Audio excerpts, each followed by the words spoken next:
Julie Keeps Quiet is out in theaters, new Belgian drama.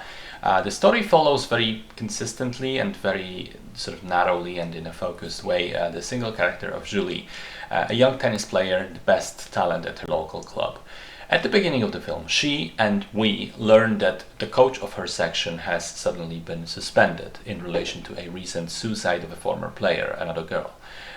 We don't know any of the details of what happened, but it is implied that this is some kind of sexual harassment or abuse case. We also don't know if Julie herself has either experienced anything similar or at least has been a witness, because despite many requests from her parents and the club management, she refuses to even talk about the subject. She seemingly remains focused on her training and her game, and even continues to secretly contact the original coach to get advice.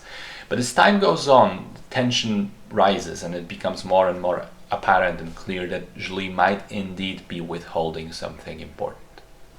So I think this movie is an exercise in subtlety that is too successful for its own good, because it keeps avoiding the essentially main subject of the movie and skirting around it and building the anticipation of what will happen in the end, what will we learn when the dam finally breaks. But the dam never does break, actually. The final scene of the film, minor spoilers, is just Julie deciding that she will speak, and the movie ends right there. We don't learn what happened, we don't learn what she thought about it all or what her role in the case was. It's just the decision point. Now, I am sure this was the entire premise of the film. It was deliberately done this way to show that a lot of the struggle with giving testimony around abuse is just an internal battle of whether I should say anything and do I want to do it. How does that affect the person who might have been the abuser but with whom I have a good personal relationship with. And in a way, when you look at the film afterwards, it might seem like an interesting point of view to explore.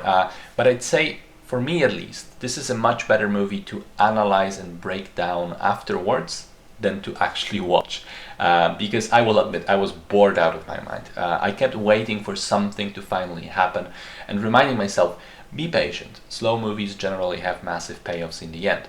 And I was thoroughly disappointed when this one didn't. And yeah, as much as I could spend a lot of more time analyzing some of the scenes, like the opening sequence with Julie practicing moves without even a ball, essentially leading to an imagined battle with herself, which whole movie is about, or how she gradually changes her mind about the new coach, sort of in passing in the dialogue, subtly implying that she is breaking out from the spell of the old one. But again, as I said earlier, whilst I was watching the movie, it gave me almost no joy and I was left thoroughly underwhelmed.